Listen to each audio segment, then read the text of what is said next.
प्रतिरोध में। दिल्ली यूनिवर्सिटी के बाहर हैं आर्ट्स फैकल्टी के हम, और वहाँ विद्यार्थी हैं बहुत सारे जो DU में पहले से पढ़ते हैं, जो इस साल एनरोल्ड है और जो आगे पढ़ना चाहेंगे, और कैंपस बंद है। तो आपका नाम? मेरा नाम अंजलि है और मैं IP कॉलेज से इस साल ग्रेजुएट हुई हूँ और मैंने अभी एंट्रेंस दिया है, रिजल्ट आया नहीं। हमारी जो बेसिक डिमांड है वो ये है कि अभी का जो आप देख रहे हैं ऑनलाइन मोड ऑफ एजुकेशन किस तरह से कितना एक्सक्लूजनरी है, क्योंकि एक जो विद्यार्थी है जो DU आता है ये सपना लेके कि वो पढ़ेगा लिखेगा कुछ करियर बनाएगा।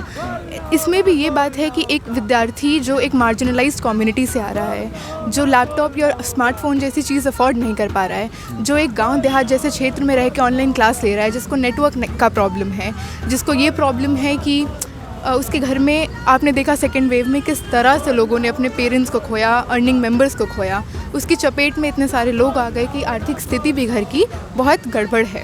उसके बाद हम देख रहे हैं कि मॉल्स खुल रहे हैं, थिएटर खुल रहे हैं, स्कूल्स तक रीओपन होने की बात हो रही है, लेकिन कॉलेजेस नहीं खुल रहे हैं। हमें ये पता है कि कॉलेज क्यों नहीं खुल रहे हैं, हमें पता है कि कॉलेज इसलिए नहीं खुल रहा है कि बैकडोर से NEP इम्प्लीमेंट करने की कोशिश की जा रही है। एजुकेशन को प्राइवेटाइज़ कर दिया जा रहा है कि दलित, आदिवासी, महिला, एक मार्जिनलाइज्ड कम्युनिटी से आने वाला विद्यार्थी ये सपना ना देख ले कि वो कल को कुछ बन सकता है। तो किसान आंदोलन चल रहा है, BJP को और RSS को और ABVP को पता है कि अगर कॉलेजेस खुलेंगे तो छात्र उसका भी समर्थन करेंगे, छात्र उसका समर्थन करेंगे, छात्र अगर आप कैंपस में फ़ी हाइक करेंगे छात्र उसका विरोध करेंगे। मैं अगर अपने बारे में बताऊँ, बिल्कुल जो पढ़ाई हो रही थी उससे क्या समझ में आ रहा था और कैसे क्या? देखिए, मैं बिहार में रह रही थी ये पिछले 1.5 साल, और मेरा ग्रेजुएशन ख़त्म हो गया उस 1.5 साल में। घर पे नेटवर्क नहीं आता था, मैं बिहार गया, मेरा डिस्ट्रिक्ट पड़ता है और मेरा गांव वहाँ से करीबन 9 घंटा लगता है, तो बहुत रिमोट एरिया में है, तो मैं क्लासेस अटेंड नहीं कर पाती थी।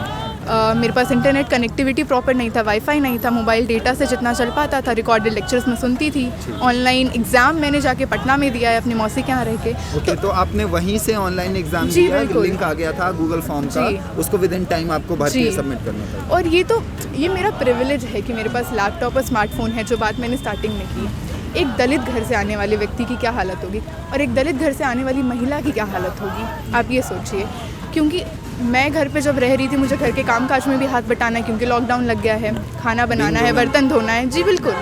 तो ये जो तमाम चीज़ें हैं, बिल्कुल ये जो तमाम चीज़ें हैं, जिस तरह से सिस्टमैटिक पेट्रियार्की काम करता है घरों में, जो पितृसत्ता है जिस तरह से काम करता है, और अगर आप देखें तो किस तरह का मेंटल हेल्थ ट्रॉमा इस टाइम पे एक्सपीरियंस किया है लोगों ने, मेंटल हेल्थ इश्यूज़ जो बढ़ते ही जा रहे हैं। देखिए, कॉन्ट्रास्ट तो यही है कि जब आप एक महिला होते हैं और जब आपको शिक्षा दी जा रही होती है तो वो तो इन्वेस्टमेंट होता है, आपको ये प्रूव करना होता है कि आप वर्थ इट है।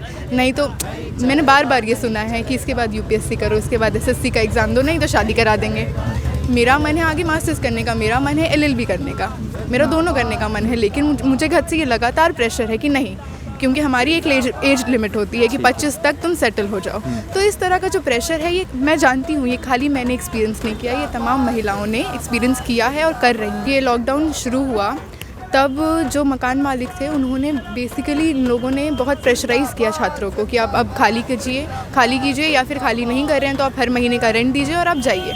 क्योंकि जो लोग घर चले गए थे इमीडिएटली जैसे लॉकडाउन अनाउंस हुआ, क्योंकि आपके पास बहुत कम समय था कि आप जा सकते नहीं, तो सारा ट्रांसपोर्टेशन बंद हो गया। रात को 12 बजे से ऐसा होने वाला है और शाम जब विद्यार्थी DU का बच्चा एक DU में पढ़ रहा है और एकदम से इस तरह से हुआ तो कॉलेज को भी रिस्पॉन्सिबिलिटी लेनी चाहिए। अब जब आपने रेंट की बात की तो मैं हॉस्टल का मुद्दा इसमें जोड़ती हूँ। मैं हॉस्टल में रह रही थी, IP का हॉस्टल महंगा है, नॉन AC 75,000 है और AC के साथ 95,000 था। तो हम 2 महीना 2.5 महीना रहे और उसके बाद हमारा रेंट वापस नहीं, मतलब हमारा जो फ़ी था उस सेमेस्टर का वो वापस नहीं हुआ। तो इस तरह की तमाम समस्याएं हमने वापस भी भेजा जा रहा है और फीस काट ली गई है। ऐसा है कि आपने कहीं रहने का बिल्कुल पहले पैसा जो हॉस्टल में रहे किसी को, बिल्कुल, जो आपकी एजुकेशन के लिए ये क्लेम सोसाइटी द्वारा किया जा रहा है कि फैसिलिटेशन है जी, जिसे आपको एक कंज्यूमर की तरह पहले ही दिया गया। आप NEP आप सभी कहना चाह रहे हैं और ये बात सही भी है कि NEP जब भी लागू होगी तो प्राइवेटाइज हो जाएगा, पूरा सेटअप ही है उसका एक। तो ये पहले से ही नीति क्या ऐसी नहीं है आप लोगों के साथ?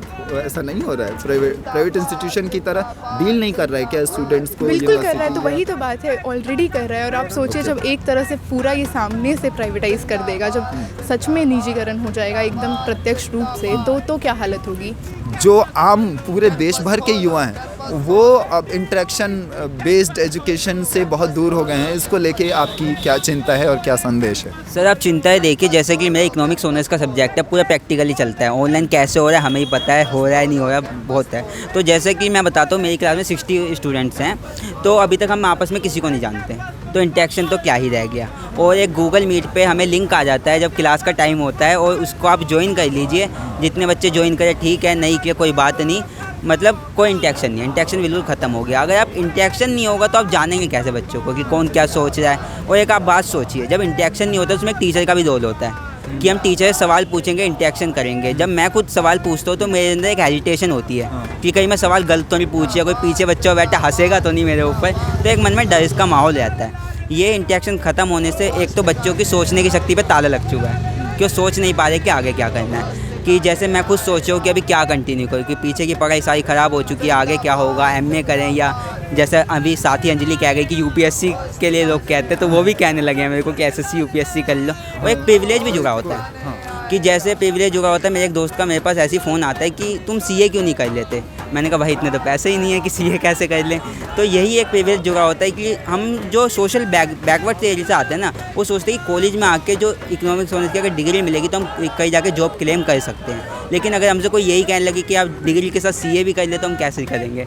तो एक इंटरेक्शन भी है इसमें, एक सब कुछ है, सब कुछ जुड़ा हुआ है। प्रिविलेज भी है, एक दलित मतलब कास्ट फैक्टर भी होता है, सब कुछ जुड़ा होता है। हम यही चाहते हैं कि ड्यू को फिर से रीओपन किया है। देखिए आप ड्यू रीओपन क्या चीज़ है, हमको इनसे ये तो कहने कि आप 4-5 हॉस्टल लगातार बना दीजिए।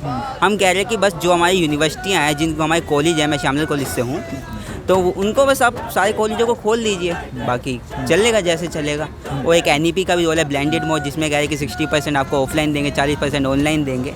वो भी एक चीज़ है, ब्लेंडेड मोड भी अप्लाई हो सकता है। देर में आया तो FYUP तो स्टूडेंट ने काफ़ी प्रोटेस्ट किया, उसको बैक कर लिया। बीजेपी को यही कह के बैक करना पड़ा कि हम तभी गवर्नमेंट, अगर गवर्नमेंट में आते से बैक कर लेंगे। बीजेपी की स्टूडेंट विंग उस समय उसको अपोज कर रही थी, अपोज कर, हाँ, क्योंकि इलेक्शन था और सभी लोग अपोज कर रहे थे क्योंकि वो स्टूडेंट वेलफेयर में नहीं था। जितना कम समय और पैसा और संसाधन है देश के पास सारे युवाओं के लिए, उसमें 4 साल सारे युवा नहीं दे सकते अपने परिवार से दूर रह के और पढ़ाई के लिए। तो चीज़ें हैं। FYUP फिर जैसे बीजेपी ने बैक कर लिया, और फिर FYUP आगे एग्जिट और एंट्री पॉइंट से कि आप पहले साल में डिप्लोमा लीजिए, आप एग्जिट कर सकते हैं, अगले साल में कुछ और लीजिए, फिर आप एग्जिट कर सकते हैं, एंट्री भी कर सकते हैं, या फिर 3rd ईयर में। एजुकेशन छोड़ने के ऑप्शंस पे बात करके एजुकेशन छोड़ देना नॉर्मलाइज भी किया जा रहा है। ये भी नहीं, एक बात सोचिए कि जैसे कोई महिला काफ़ी बैकवर्ड से आती है, एजुकेशन कैसे ना कैसे कॉलेजों में चली जाती है, तो उसके घर पे दबाव कैसे जाता है कि 3 साल कंप्लीट कर ले कैसे भी करके, टीचर भी सपोर्ट करते हैं। और यहाँ पर सोचिए कि अब इतनी एंटी एग्जिट पॉइंट बना देंगे और पीछे से घर का इतना प्रेशर होगा तो क्या होगा, वो कहेंगे डिप्लोमा करके ही छोड़ दे पहले साल में। यही कंडीशन है कि FYUP गलत है। 3 साल अगर आपको 4 साल का सिस्टम करा करिए, लेकिन कॉलेजों में सुविधाएं कहाँ है, टीचर कहाँ है, कमरे तो होते नहीं क्लासों में अब भी। तो वही वाली समस्या है, कैसे ले आएंगे आप, और ब्लेंडेड मोड चलेगा कैसे।